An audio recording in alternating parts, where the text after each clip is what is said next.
All right, guys, Anthony here, Super D Service. We've got Andrew's truck. What year is this thing? Hang on. Okay, it's 05, 244,000 miles. We have got, this truck is studded, the heads have been machined, and it's got blown head gaskets. It's got 244,000 miles, I guess, at 200,000. I think there's some paperwork in there that says 200,000. Heads were off and machined. It looked like bronze liners were put in it. This isn't 05. So what we're doing, we're gonna bare minimum go for lifters. Kind of a drag, they didn't put lifters in. They did a rear main seal. There was on the paper, it said rear main was done, which would have been at 200,000 miles. If you're gonna do a rear main with the heads off, you might as well put lifters in. But so now we've got head gasket issues.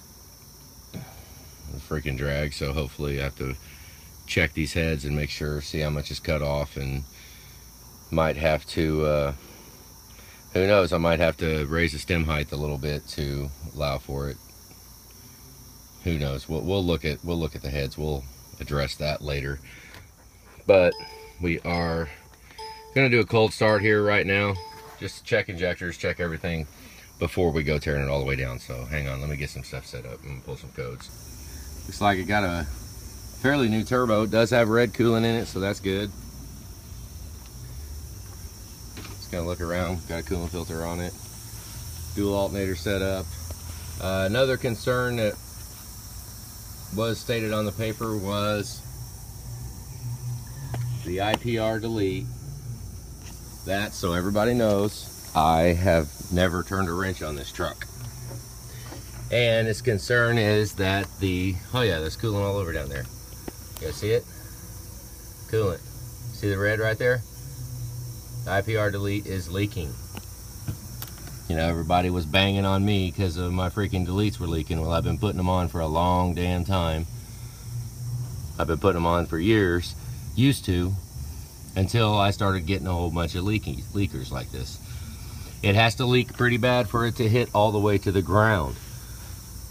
You know, a lot of the ones that I was bagging on them about leaking crap, they never dripped on the ground. I would just see coolant residue right there. Well, seeing coolant residue in my world is enough to warrant replacement. Now this one, I'm assuming it's been ran long enough that it's actually leaking onto the ground. You can smell coolant, you know, so we've got the fix for that. Be all right. We got quite a few pigtails put on here. New oil temp sensor, looks like a new coolant pressure sensor switch, coolant pressure switch. Just kind of looking around here. I don't know if they have a gator back for the dual alternator setup. Not sure. I don't remember. That'd be a Julie question. She does all the parts. But turbo looks fairly new. Looks like probably a stock replacement. Doesn't look like a Power Max. I'm just kind of looking around here. We're going to be tearing it all the way apart. There is no wind deflector on it, so wouldn't mind getting one of them. Heck with it. Might as well. We'll start it up here, get it for a drive, see how much blow by we got. I mean, it doesn't really matter because we'll see the cylinders. We do have brake fluids a little low. So there's two sides of the brake fluid. Hopefully we didn't have a leak.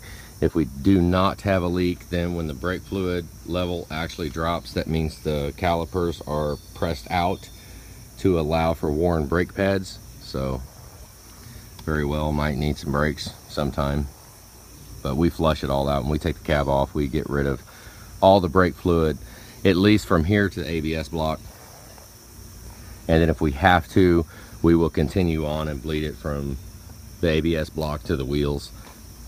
But at least when we take the cab off, we empty out this so you get fresh fluid here. So it makes it pretty easy to flush out the lines if we wind up going for brakes and the bleeder screws come loose and all that. So kind of looking around. The radiator, really don't want to put it all back together and find out the damn radiator leaks or something like that.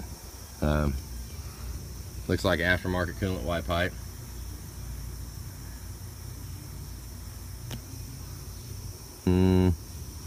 Just looking around here, I guess power steering leaks at the pump and stabilizer leaks. We might just put all new power steering hoses on it. Who knows? We'll see. I don't know. I mean, we're getting preemptive now. I don't know. But if they're showing signs of leaking, generally, we'll just replace them. And there's only the two that come off the power steering pump. The ones that come off the pump, I will use Ford hoses. I kind of press that pretty hard. All the other ones, fine. You know, we can use the O'Reilly's brand. I mean, they're not junk. I mean, they're not as good as Ford. Ford ones have all the wire loom and all the protection and everything on them. But the ones off the pump are kind of the one pressure line off the pump. It's a real pain in the butt to get off with the pulley on. So I go ahead and just put a Ford one on it. That way it's all good and done. We gotta wash this thing off before I pull it in the bay. Yeah. Just looking around. Hang on. Let me shut it. Hang on. All right, there's really nothing in here. Let me shut the light off. Really nothing. Can air, can bus air, whatever. So let's open the data logger up. Hang on. Okay, we're getting ready to go with this. EVP volts. Just run down and look at everything. As of right now, FICM looks okay. ICP volts is okay. Let's look at what oil temperature. Oil temperature is reading close enough. We could look at the volts, but it'll be all right. So let's kick it off and kick it back on. Let's watch ICP, FICM volts at the top. ICP volts at the bottom. Let's let the chatter stop. Here we go. FICM staying good. It starts pretty good.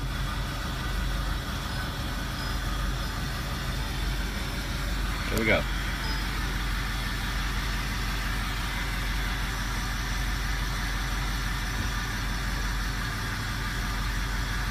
All right, shut off compensation right here. Here we go.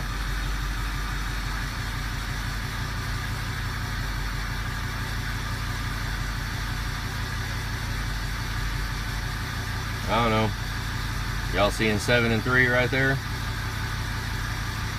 3 mostly. Just a hair low.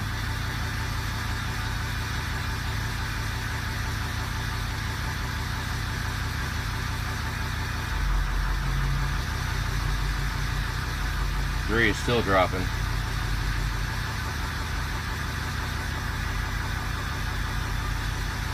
We'll just watch a little bit through the warm-up. 4 is getting worked pretty hard. See how it's starting to drop too.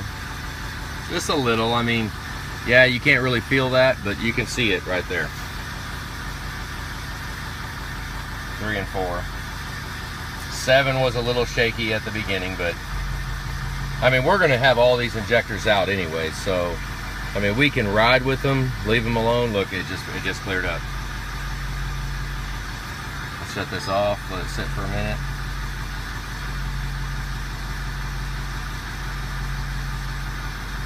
Let's do it again.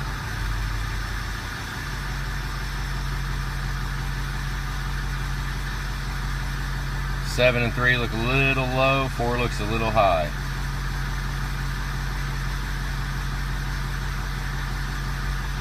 I mean, it's all, I mean, we could, oh, 3 dropped pretty good right there when I shut it off. All right, I got to get the hose out and clean off under the hood because it's freaking dirty. So I'm going to do that real quick right now. Hang on. Oh, okay, I just washed it all off. It's, there's a little bit of rust on this thing underneath. Look at how number 2 dropped it. See the history line? Number 4 dropped at one time too. I just left this on.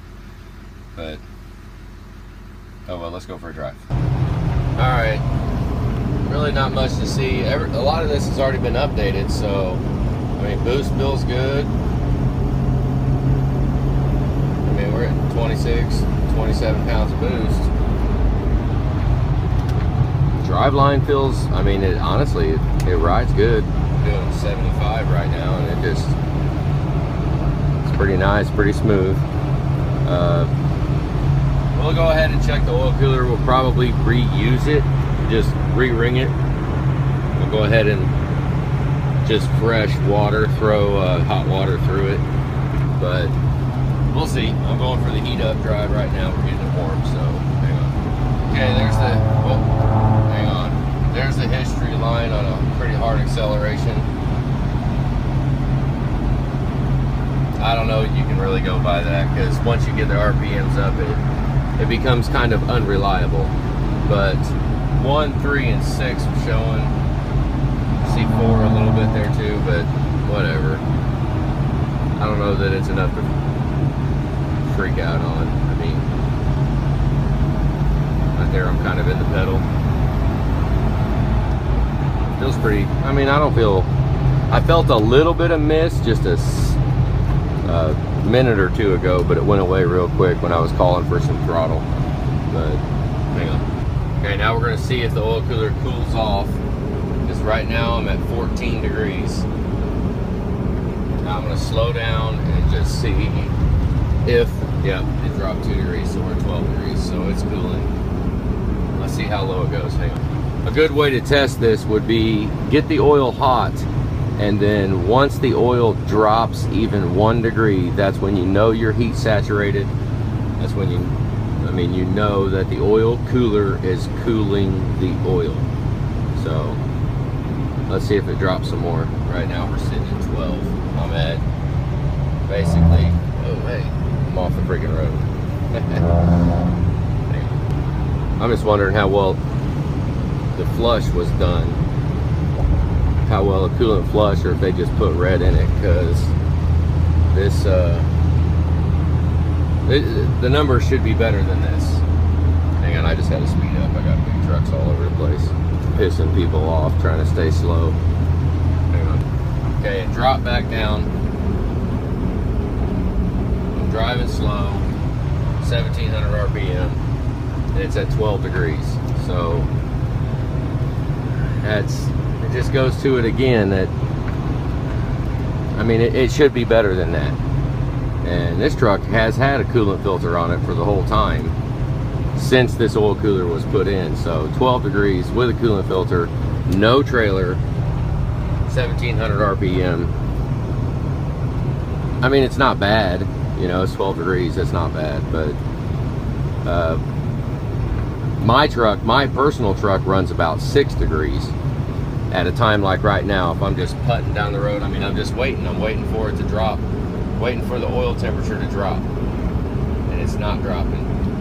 It's at, well, actually coolant heated up because I had to get away from all this damn traffic. Coolant heated up, so it's at 10 degrees now, which it's not bad. I mean, it's not. I mean, maybe we can blow backwards through the oil cooler, call it good. But it has not dropped below 204. I mean, with no load on, I mean, I would really think it should be a lot closer than that. We don't have to put one in it. I mean, we can ride with it, whatever. But I'm just saying, I would really like to see it a little closer than that. Let's get off the highway here and let's see what it idles down to and see where it cools it to. I did go ahead and turn the air conditioner off. Air conditioner's not on, so let's just see. Hang on. Okay, obviously the AC had the fan running, so we're holding strong at 10 degrees. Coolant actually heated up when I turned the air off. So we're at 10 degrees now with the air conditioner off. Let's come down to a stop and see if the oil drops. Yep, dropped 1 degree. Oil heated up a degree, so it's getting closer together. Let's see how much it drops.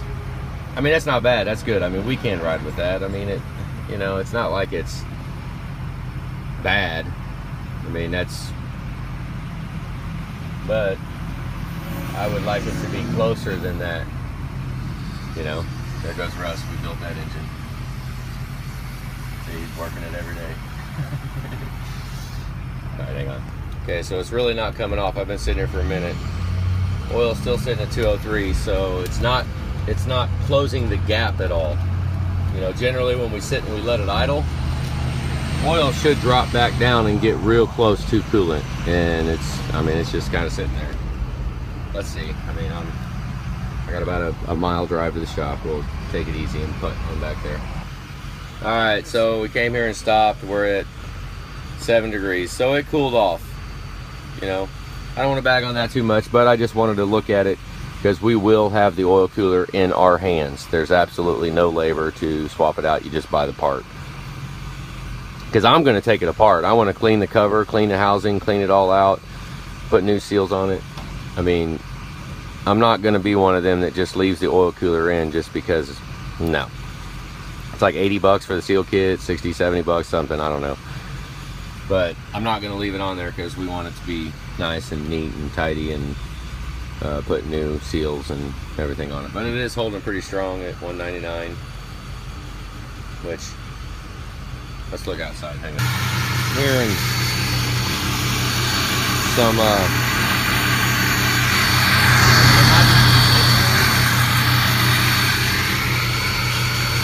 it actually kind of sounds like a squeal. Hear it right there? Hear that? Might be rubbing. Might just be exhaust rubbing on stuff. Let's look and see here. Hang on. Yeah, future look to the wash it off. Massive pressure.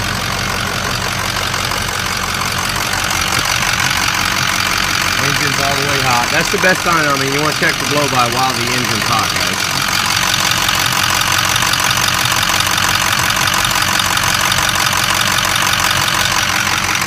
Man, I don't know. Gives a little indication right there. You see how it's puffing and it's not a steady stream? So that puffing right there, that, I mean, the cylinders will tell the story, but that right there gives me a beginning of the story. With it puffing like that, that generally would say that there's one cylinder that's leaking more than the others. So that's kind of sucks. But we'll cross that bridge when we get the heads off, and we'll look at them. We'll make that decision, but I don't know. I mean, that's not exactly passing with flying colors. So I'll just say that it's really not. That could wind up being a rebuild, or if you want to call it a refresh, it could be a refresh, whatever you want to call it. But also, does it need it? No, it won't absolutely need it. But for longevity of the truck, it probably wouldn't hurt. You know, it wouldn't hurt. Wouldn't be a bad thing to get that blow by evened out, get it back in the cylinder rather than in a crankcase. But we're gonna go ahead and pull it in. I mean, it's time. He's up, the bay's empty. Let's pull it in, get the cab off. Let's do it again, guys. That hang on, that whistling does, let me go step on it and see if it goes away.